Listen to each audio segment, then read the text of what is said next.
উনি এখন বাংলাদেশের সবচেয়ে বড় আলেম আল্লামা মির্জা আব্বাস। ঘুম থেকে উঠে মানুষ নামাজ কালাম পড়ে আল্লাহর নাম নেয়। একজন আছেন উনি প্রথমে আমার নাম নেন। মির্জা আব্বাস মির্জা আব্বাস মির্জা আব্বাস মির্জা আব্বাস মির্জা আব্বাস মির্জা আব্বাস মির্জা আব্বাস আব্বাস সাহেব মির্জা আব্বাস মির্জা আব্বাস মির্জা আব্বাস একটা তসবিহ দিয়ে দিতে হবে। रुको जरा सबर करो। উনি সকালবেলা উঠে আল্লাহর নাম নিয়ে চাঁদাবাজি শুরু করেন।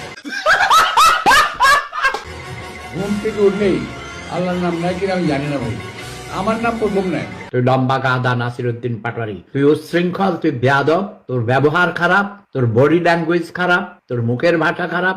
বেশি বলে ফেলছি তো আমি ওনাকে নিয়ে আর বলতে চাই না। আমার 100 কর্মী যে প্রচার করতো, তুমি একলা আমার 1000 করে প্রচার করে দিবে।